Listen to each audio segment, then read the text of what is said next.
네, 여러분 안녕하세요. 전산회계 1급 이유진입니다. 이번 강의는요, 87회 기출문제 저희 이론 부분 같이 한번 시작을 해보도록 하겠습니다. 87회 전산회계 1급입니다. 자, 여러분들 이제 이론과 실기로 나누어져 있는 건 아실 거고요. 이론이 지금 총 15문제, 객관식 문항당 2점씩 보시면 되고, 기본 전제가 한국 채택 국제회계 기준을 적용하도록 하는 전제 조건이 없을 경우 일반 기업 회계 기준 적용한다라고 되어 있는데, 지금까지 한 번도 이 국제회계 기준 IFRS를 적용한다라는 얘기가 없었어요. 그러니까 모두 다 일반 기업 회계 기준을 적용하고 있다라고 보시면 되겠습니다. 자, 1번 문제 같이 살펴보도록 하겠습니다. 다음 중 재무제표의 작성과 표시의 일반적인 원칙에 관한 내용으로 틀린 거 보도록 할게요. 1번. 재무제표의 작성과 표시에 대한 책임은 경영진에게 있다. 맞아요. 경영진이 최종 책임을 집니다. 2번. 재무제표는 기업의 재무상태, 재무상태표, 경영성과, 손익계산서, 현금흐름 및 현금흐름표, 자본변동, 자본변동표를 공정하게 표시하여야 한다. 맞습니다. 그럼 여기서 하나 빠진 게 뭐예요? 주석이 빠지긴 했지만 괜찮습니다.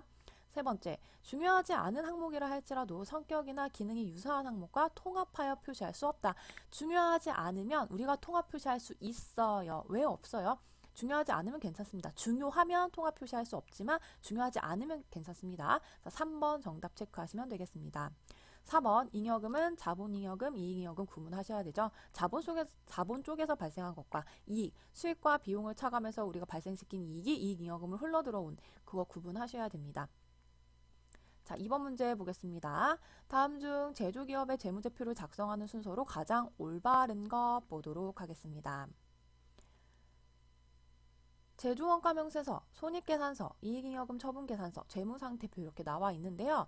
우리가 이 재무제표 작성할 때 암기하셔야 돼요. 암기가 아니라 이해를 하셔야 되는데 재, 손, 이, 제자가 이 제자가 아니죠. 제, 손, 이, 제로 암기하셔야 돼요. 어떤 거냐면 암기가 아니고 이해예요. 제조원가 명세서를 저희가 완벽하게 마무리해야만 매출 원가가 등장하거든요. 그게 손익계산서의 매출 원가예요. 그러니까 당연히 제조원가 명세서를 먼저 마무리하셔야겠죠.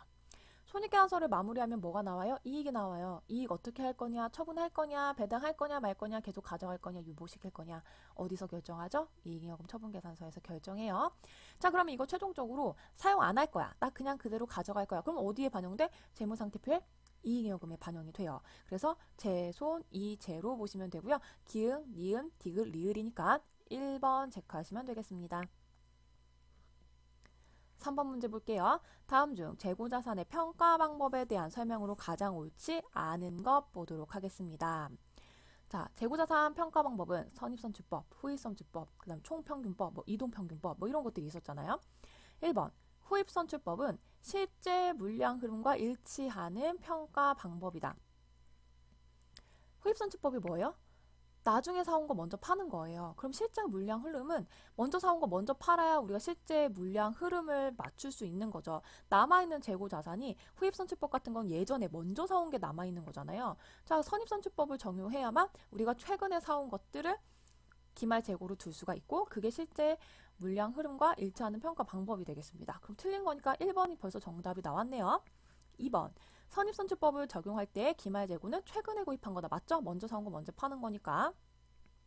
세 번째, 물가가 상승하고 있을 때 선입선출법을 적용하면 평균법에 비해 일반적으로 매출 원가가 적게 계산된다. 우리 이거 여러분들 암기하시지 않았나요? 선 두고, 총 두고, 이동평균법 두고, 그 다음에 우리가 후입선출법 둬서 부등호 이렇게 한쪽으로 방향으로 제가 가야 된다 이거 설명드렸습니다. 맞습니다. 물가가 상승하고 있으면 평균법에 비해서 선입선출법이 더 적게 계산이 됩니다. 선입선출법이 맨 첫 번째에 나오는 거고 이 매출원가는 후입선출법 쪽으로 우리가 부등호를 다 돌렸기 때문에 자, 4번 총평균법은 기초재고 자산과 단기에 매입한 상품에 대해 평균 단위당 원가로 기말재고 자산 가액을 계산하는 것이다. 맞죠? 총평균법은 내가 뭐 월로 계산하겠다. 그럼 월에서 매입한 거 총 금액에서 그 개수로 나눠가지고 우리가 평균 얼마에 구입했구나 단가 계산하는 방법 맞습니다. 4번 보도록 하겠습니다. 다음은 서초의 신제품 개발을 위한 지출 내역이다. 서초에 재무상태표에 계상될 개발비 무형자산에 포함되지 않는 것 보도록 할게요. 자, 연구활동비. 우리가 기본적으로 이 재무상태표의 무형자산으로 인식하는 것들은 크게 연구 단계와 개발 단계로 구분한다라고 설명드렸죠. 연구 단계는 모두 다 비용 처리할 거고요. 개발 단계에서는 무형자산의 요건을 충족시켰냐 못 시켰냐에 따라서 우리가 자산으로 처리할 수도 있고 비용으로 처리를 할 수도 있었습니다. 근데 여기 가번에 나오는 연구활동비 당연히 연구 단계에서 발생한 거니까요. 비용 처리하셔야 되고, 나번에 생산 전 모형의 설계와 제작 비용, 당연히 개발비, 이제 개발 들어가려고 하는 거니까 개발비에 우리가 포함시킬 수가 있어요. 그럼 다번에 개발 활동에 사용할 기계장치를 취득했다. 그럼 일단 기계장치만 취득한 거니까 이거는 뭐 무형자산이라기보다는 여러분들 그 유형자산 일단 두고 난 다음에 그러면 얘는 아니에요. 무형자산과는 좀 달리 생각하셔야 됩니다.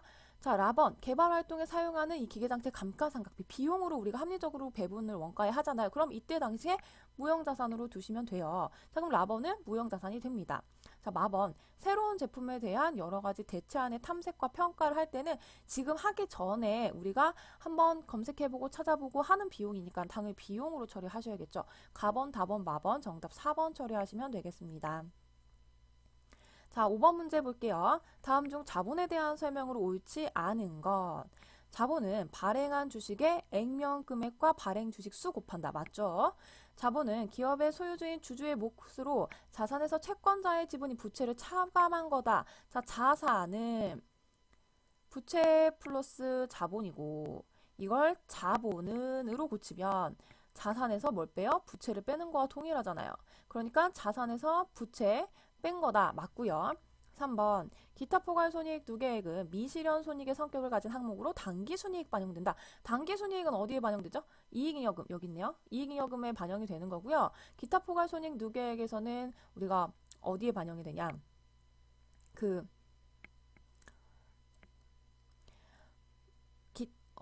매도가능증권 평가 손실, 매도가능증권 평가 이익 그 부분이 이제 기타 포괄손익 누계액에 반영이 되죠. 그러면서 지금 여기 당기순이익에 반영된다라고 했는데 당기순이익 자체는 지금 이익잉여금에 반영이 되는 거고 기타 포괄손익 누계액은 자본 항목을 구성하는 요소 중 하나니까요. 재무상태표에 반영이 된다라고 보시면 되겠습니다. 3번이 정답입니다.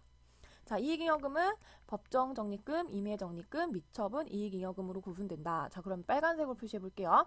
자, 이 당기순이익이 사실은 이익잉여금에 직접적으로 반영되는 건 아니고 이 미처분 이익잉여금을 통해서 이익잉여금에 반영된다라고 보시면 되죠.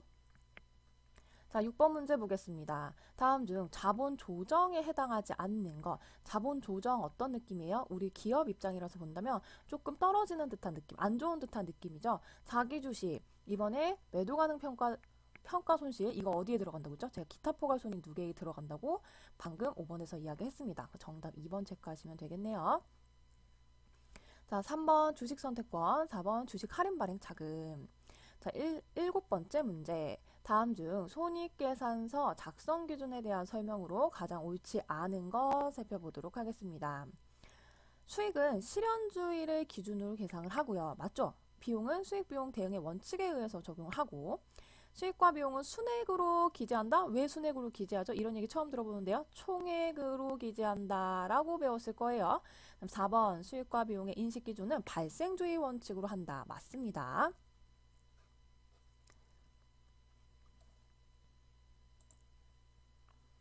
8번 문제 보도록 하겠습니다.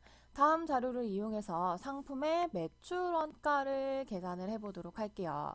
자, 매출원가 총 매입액이 있어요. 150만 원이고요. 자, 매입할 때 들어간 게 5만 원이에요. 그러면 이거 어떻게 총 매입액에 포함시키죠? 자, 그럼 실제로 총 매입한 게 155만 원일 거고요. 자, 기초상품 이거 티계정 그려서 설명드릴게요. 자, 기초상품 재고액이 3만 원이에요. 단계 매입한 게 얼마예요? 155만 원을 매입을 했어요. 기말에 남아있는 게 얼마래요? 만 원이라고 합니다. 자, 그럼 여러분들 이거 합계 내시면 되겠죠? 자, 차변의 합계가 158만 원일 거고요. 여기가 158만 원이 동일하게 되려면 얼마? 157만 원이 돼야 되겠네요. 그럼 정답을 4번으로 체크하시면 되겠습니다. 자, 9번 문제 같이 살펴보도록 하겠습니다. 다음 중 단기 제품 제조 원가를 계산함에 있어서 옳지 않은 것을 한번 살펴보도록 할게요. 단기 제품 제조 원가는 여러분들 어디에 있는지 아시나요? 이걸 먼저 설명을 드려야 될까? 제공품이 있으면 기초, 그다음 단기 제조 원가, 그 다음 여기 기말, 그 다음에 주황색이 이 부분이 제품으로 티 계정이 넘어가면 기초, 기말, 여기가 매출 원가인데 이 부분이 그대로 제품 기초 하단에 발생을 해요. 이 부분이 뭐냐면 이 단기 제품 제조 원가입니다. 제가 주황색으로 한 거. 자, 그러면 1번 단기 제품 제조 원가는 원가 3요소에 기말 제공품과 기초 제공품을 반영해서 계산한다. 맞죠? 이게 지금 1번이 어떤 얘기, 이 얘기하는 거예요. 이렇게 계산하는 거 너가 알아? 라고 물어보는 거. 1번 맞고요. 2번 기말 원재료 가액이 기초 원재료 가액보다 작을 경우에 직접 재료비는 단기 매입 원재료보다 커진다. 이건 너무 당연한 거 아닌가요? 원재료도 똑같이 티계정 그릴 수 있잖아요. 기초에 있는 거, 기말에 있는 거, 단기에 매입한 거, 그 다음 실제로 사용한 거. 이 사용한 금액이 어디로 들어가죠? 이렇게 슉 해서 제조 원가에 들어가는 거니까 여기에 직접 재료비, 직접 농비, 제조 간접비가 다 들어가는 거니까요. 자, 그러면은 기말 원재료 가액이 기초 원재료 가액보다 작대요. 기초가 100원이라고 한다면 기말은 0원인 뭐 그런 상태가 되겠죠. 그럼 직접 재료비는 단기 매입 원재료보다 커질 수밖에 없어요. 우리가 갑자기 동일해야 되니까 만약에 0원이라면 여기가 단기 직접 재료비가 100원이 돼야 되기 때문에 당연히 원재료비보다 매입한 원재료비보다 커질 수밖에 없다라는 거 2번 맞습니다. 3번 기말 제공품 가액이 기초 제공품 가액보다 작을 경우에는 단기 제품 제조 원가가 단기 총 제조 원가보다 커진다. 이것도 너무 당연한 거잖아요. 지금 이 제공품 T 계정을 살펴보시면 제가 이제 마우스를 보면 여러분들이 빨간색으로 보이죠? 아니, 노란색으로 보이시죠? 제공품에 기말이 더 작대요. 기초보다.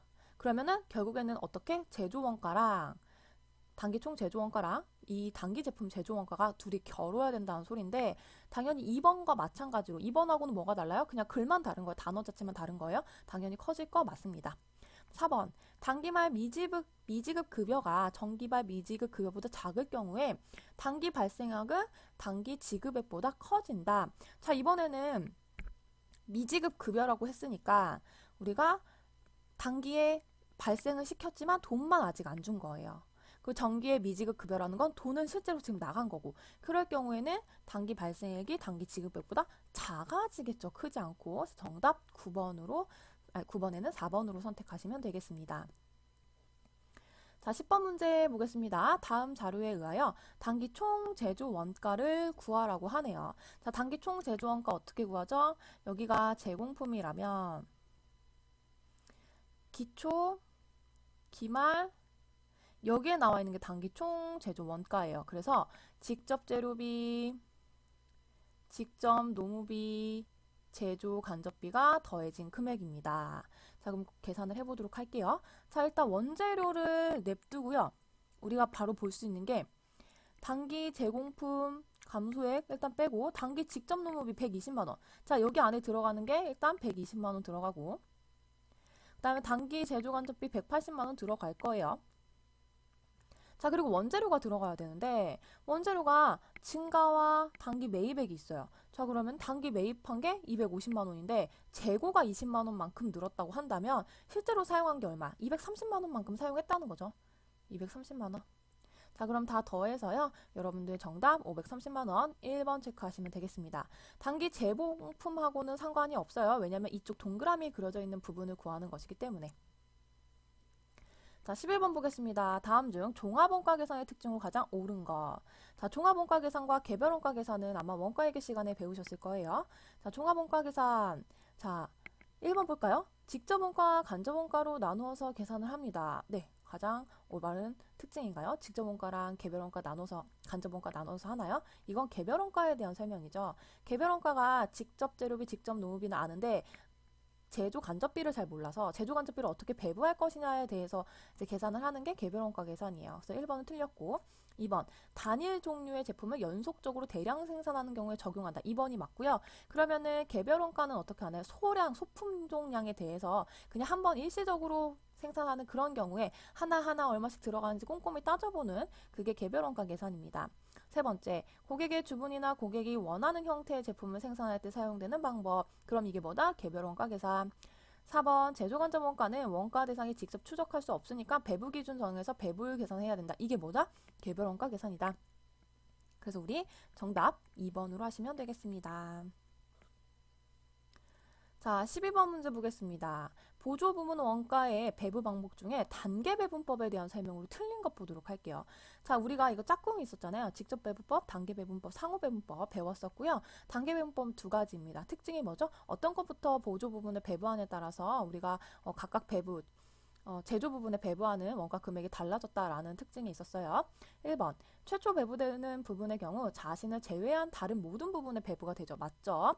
두 번째, 보조 부분 간의 배부 순서에 따라서 우리가 순차적으로 배부하는 방법이다. 맞죠? 세 번째, 보조 부분의 배부 순서에 따라서 배부액 달라질 수 있다. 맞죠? 네 번째, 보조 부분 상호 간의 용역수수를 완전히 고려한다? 그러면 이건 상호 배분법에 대한 이야기니까 틀렸습니다. 자, 13번 문제 볼게요. 다음 중 부가가치세법상 세금 계산서에 대한 설명으로 가장 옳지 않은 거 살펴보도록 하겠습니다. 자, 원칙적으로 재화 또는 용역의 공급 시기에 발급해야 되죠. 맞습니다. 그래서 되게 중요하죠. 2번, 일정한 경우에는 재화 또는 용역의 공급 시기 전에도 세금 계산서 발급할 수 있다. 맞아요. 그래서 우리가 뭐 계약금을 먼저 받았다. 근데 세금 계산서 발행했다? 괜찮아요. 나라 입장에서 오히려 땡큐죠. 왜냐면 부가세 빨리 내겠다라는 거니까. 세 번째, 월 합계 세금 계산서는 예외적으로 재화 또는 용역이 공급일이 속하는 달의 다음 달 14일까지? 뭐 14일 어디서 나온 거예요? 무조건 10일까지 발급하셔야 되고요. 전송은 그 다음 날인 11일까지 하셔야 됩니다. 3번이 틀렸네요. 4번, 법인사업자는요, 전자세금 계산서 의무적으로 발급해야 됩니다. 현재 시점은 그렇습니다. 자, 14번 문제 보겠습니다. 부가가치세법상 납세지 관할 세무서장은 조기 환급 신고에 따른 환급세액의 신고 기한이 지난 후 며칠 이내에 환급을 해야 되냐. 자, 우리가 지금 조기 환급 얘기가 나오는데요. 일반적으로 환급은 두 개예요. 일반 환급과 조기 환급. 일반 환급은 30일 이내에 이제 환급을 해줘야 되고요. 그 다음 조기 환급은 15일 이내에 환급을 해줘야 됩니다. 그래서 정답 2번입니다. 자, 15번. 서초는 2018년 11월 20일 중부에게 기계장치 1,100만 원을 공급하고요. 어음을 교부받았습니다. 자, 그런데 2019년 2월 10일 중부에 부도가 발생해서요. 은행으로부터 부도 확인을 받았어요. 서초가 대손세액 공제를 받을 수 있는 부가가치세 신고 시기와 공제 대상 대손세액으로 가장 올바른 거 보도록 하겠습니다. 자, 지금 어음을 받았는데 어음이 부도가 난 상태예요. 부도가 나고 우리가 6개월 경과하면 우리가 바로 할 수가 있는데 이 대손세액 공제는 예정 때는 못한다, 확정 때만 할 수 있다라는 특징을 가지고 있습니다. 자, 그럼 2월 10일 날 우리가 부도가 발생했으니까 6개월 계산을 해보자면 3, 4, 5, 6, 7, 8, 한 8월 10일 정도 될 것 같아요. 대충. 이게 6개월이 지나는 시점입니다. 자, 그러면 이 시점에는 예정신고예요. 8월에 있는 건 2기 예정신고인데 예정 때 못하니까 언제 한다? 2기 확정 때 하면 됩니다. 자, 그럼 2기 확정이 4번이 정답이 되겠네요. 자, 그러면 공제대산 대손세액은 어떻게? 곱하기 110분의 10을 하시면 되죠. 그러면 우리가 뭘 구할 수 있냐? 이걸 부가세만큼 구할 수가 있어요. 그래서 100만 원만큼이 구해질 겁니다. 자, 그럼 100만 원만큼 대손세액 공제를 받을 수 있는 거죠. 근데 사실 2,100만 원이 부가세가 포함이니까 딱 봐도 1,000만 원이 공급가액 부가세가 100만 원이구나를 아실 수 있어요. 그런데 혹시 금액이 막 좀 애매모호하게 나오면 계산을 해봐야 되잖아요. 그럼 110분의 10을 하면 이만큼이 뭐다? 부가세다. 그럼 정답 4번 체크하시면 되겠습니다. 네, 여기까지 87회 전산회계 1급 이론 부분 15문제 풀어봤고요. 저희가 다음 강의에서는 전산회계 1급 87회 실기 부분 같이 시작해 보도록 하겠습니다. 자, 공부하느라 고생 많으셨고요. 저는 다음 강의에서 뵙도록 할게요. 감사합니다.